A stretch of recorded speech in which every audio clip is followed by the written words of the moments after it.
Assalamu alaikum wa rahmatullahi wa barakatuh.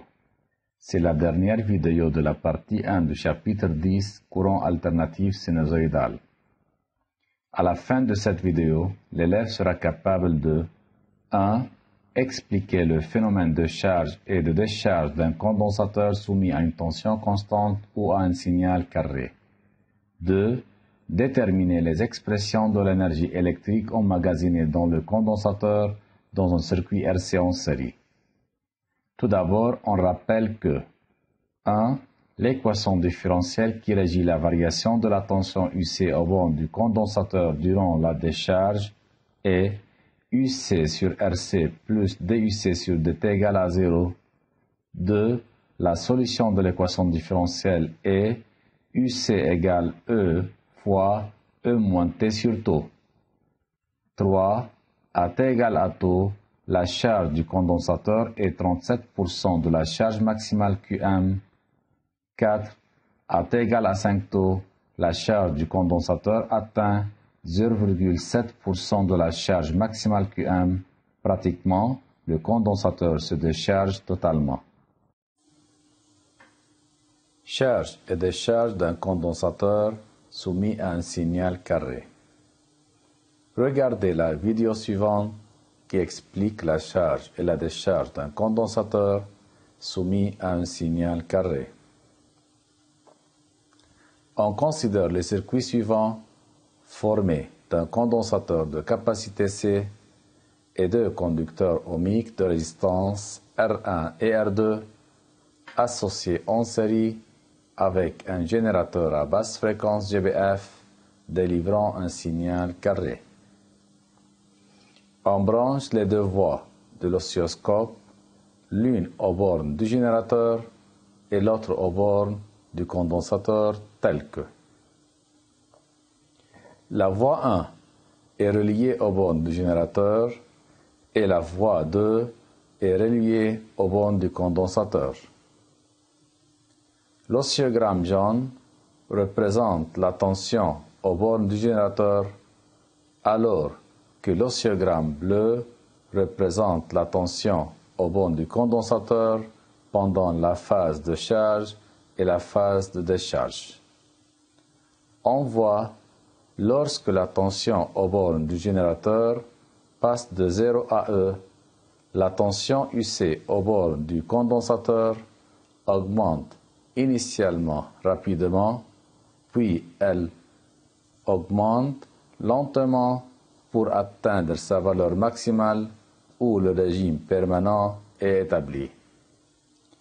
Mais lorsque la tension aux bornes du générateur passe de E à 0, la tension UC aux bornes du condensateur diminue initialement rapidement, puis elle diminue lentement pour devenir nulle où le régime permanent est établi.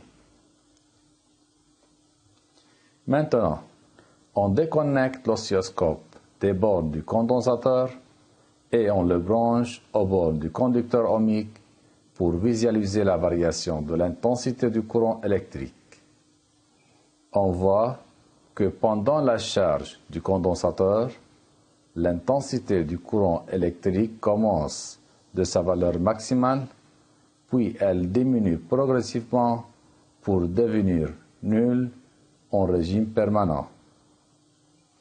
Pendant la décharge du condensateur, le courant électrique circule dans le circuit dans le sens opposé à celui dans le cas de charge et commence de sa valeur maximale, puis elle diminue progressivement pour devenir nulle à la fin de la décharge. Énergie emmagasinée dans un condensateur. Distribution de l'énergie électrique dans un circuit RC soumis à une tension constante. Le circuit suivant est formé d'un condensateur de capacité C, d'un conducteur ohmique de résistance R et d'un interrupteur branché en série avec un générateur délivrant une tension constante. À l'instant T0 égale à 0, l'interrupteur K est fermé et la charge du condensateur commence. Durant la charge, le générateur fournit de l'énergie au circuit, alors que le condensateur emmagasine de l'énergie électrique et le conducteur ohmique convertit l'énergie électrique en énergie thermique. Étant donné que la puissance instantanée d'un convertisseur d'énergie est la dérivée de l'énergie par rapport au temps, alors P sera égal à dW sur dt. Expression de l'énergie emmagasinée dans un condensateur. On a vu que la puissance instantanée d'un convertisseur d'énergie est égale à dW sur dt et est égale au produit UC fois I, où UC est la tension au bornes du condensateur et I est l'intensité du courant traversant le circuit. Donc, dWc est égal à P fois dt sera égal à UC fois I fois dt. Alors l'énergie stockée dans le condensateur est la primitive de la puissance instantanée. Par suite, l'expression de l'énergie stockée dans le condensateur WC est égale intégrale UC fois I fois dt. En remplaçant I par son expression I est égal C de UC sur dt, alors on obtient WC égale intégrale UC fois C de UC sur dt fois dt. Donc, WC égale à l'intégrale de C UC fois dUC. Par le calcul, on obtient WC égale 1 demi C UC carré plus une constante d'intégration. Pour déterminer la valeur de la constante d'intégration, on remplace les valeurs de UC et WC à T0 égale à 0. On sait que, à T0 égale à 0, le condensateur est initialement neutre et déchargé, donc UC égale à 0 et de même WC égale à 0. Alors, après le remplacement de UC et WC par leur valeur, on obtient la constante d'intégration est égale à 0 et l'expression de l'énergie électrique stockée dans le condensateur est WC est égal 1 demi C fois UC carré. De même, on sait que l'expression de UC est une fonction exponentielle, alors l'expression de l'énergie stockée est une fonction exponentielle et le graphe représente la variation de WC en fonction du temps. Par suite, on peut utiliser l'expression WC est égal 1 demi fois C fois UC carré pendant la phase de charge et pendant la phase de décharge du condensateur. Le tableau suivant représente l'équation différentielle qui régit la variation de UC, de Q, de I et de UR en fonction du temps et leur solution pendant la phase de charge. Premièrement, pour UC, l'équation différentielle est de la forme E sur RC égale UC sur RC plus DUC sur DT et sa solution est de la forme UC égale E fois 1 moins E moins T sur taux. Pour Q, l'équation différentielle est de la forme E sur R égale Q sur RC plus dQ sur dt et sa solution est de la forme Q égale Qm fois 1 moins E moins T sur taux.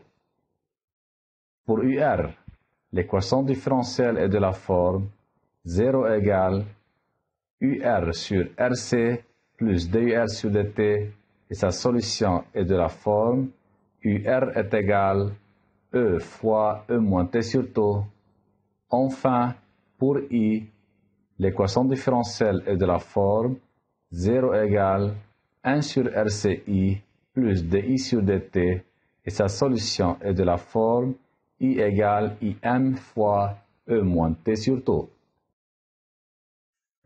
Le tableau suivant représente l'équation différentielle qui régit la variation de la tension UC, la charge Q et l'intensité I et la tension au bord du conducteur ohmique UR en fonction du temps et leur solution pendant la phase de décharge. Pour UC, l'équation différentielle est DUC sur DT plus 1 sur RC UC égale à 0 et sa solution est UC égale E fois E moins T sur taux. Pour Q, l'équation différentielle est dQ sur dt plus 1 sur RC fois Q égale à 0 et la solution de l'équation différentielle est Q égale Qm fois E moins T sur taux. Pour UR, l'équation différentielle est DUR sur dt plus 1 sur RC UR égale à 0 et sa solution est UR égale E fois E moins T sur taux. Enfin, pour I, l'équation différentielle est dI sur dt plus 1 sur RCI égale à 0 et sa solution est I égale IM fois E moins T sur taux. Résumé. L'expression de l'énergie électrique emmagasinée dans un condensateur est WC égale 1/2 C fois UC au carré. C'est la fin de la partie 4. Merci pour votre attention.